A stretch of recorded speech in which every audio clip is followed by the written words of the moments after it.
إذا رجعوا إليهم لعلهم يحذرون وقال النبي صلى الله عليه وسلم تعلموا الفرائض وعلموها الناس فإني مقبول প্রিয় সুধী, চারিদিকে যখন অন্যায়, অবিচার, জুলুম, নির্যাতন আর পাপাচারে নিমজ্জিত যখন গোটা সমাজ, ঠিক এমনই এক নাজুক মুহূর্তে ইলম সম্পর্কে আলোচনা করা অত্যন্ত গুরুত্বের দাবিদার।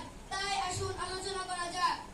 আমি আমার বিষয়টিকে তিনটি ভাগে ভাগ করে আপনাদের সামনে উপস্থাপন করব ইনশাআল্লাহ। 1. ইলমের সংজ্ঞা বা তার পরিচয়। 2. ইলমের গুরুত্ব। 3. ইলমের ফজিলত।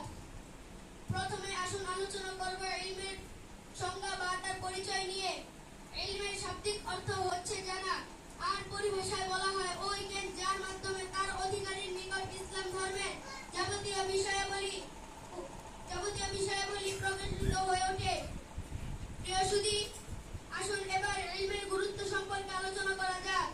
মহান আল্লাহ তাআলা মানবজাতিকে সৃষ্টি করেছেন একটি মহান উদ্দেশ্য, আর তা হলো মানুষ কেবলমাত্র আল্লাহর ইবাদত করিবে এবং গায়রুল্লাহর ইবাদত বর্জন করিবে। ঠিক কিনা? এবং আল্লাহর ইবাদত করতে হলে এবং গায়রুল্লাহর ইবাদত বর্জন করতে হলে বান্দাকে জানতে হবে যে কোনটি আল্লাহর ইবাদত এবং কোনটি গায়রুল্লাহর ইবাদত। এজন্যই ইলমে দ্বীন শিক্ষা করা প্রত্যেক মুসলমানের উপর ফরজ করা হয়েছে।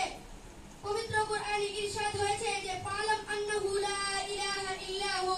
এই আয়াতের আমলের পূর্বে তাওহীদের জ্ঞান অর্জন করা প্রত্যেক মুসলমানের উপর ফরজ করা হয়েছে। এজন্যই ইমাম বুখারী এই অধ্যায়ের একটি শিরোনাম দিয়েছেন বাবুল ইলমি ক্বাবলাল আমালি। আমলের পূর্বে ইলমের শিক্ষা করা। ইলমের গুরুত্বের কারণে মহান আল্লাহ তাআলা পবিত্র কোরআনে ইরশাদ করেছেন ওমা কানাল মুমিনুনা লিয়ানফিরু কাফফা ফালাউলা নাফারা মিন কুল্লি ফিরকাতিন মিনহুম তাইফাতুন লিয়াতাফাক্কাহু ফিদ-দীন ওয়া লিয়ুনযিরু কওমাহুম ইযা রাজাউ ইলাইহিম লাআল্লাহুম ইয়াহতারুন। অর্থ, আর মুমিনদের জন্য সঙ্গত নয় যে তারা একসঙ্গে অভিযানে বের হবে, অতঃপর তাদের প্রতিটি দল থেকে কিছু লোক কেন বের হয় না, যাতে তারা দ্বীনের গভীর জ্ঞান আরোহণ করতে পারে এবং তাদের আপন সম্প্রদায় যখন তাদের নিকট প্রত্যাবর্তন করবে তখন তাদেরকে সতর্ক করতে পারে যাতে তারা গুনাহ থেকে বেঁচে থাকে।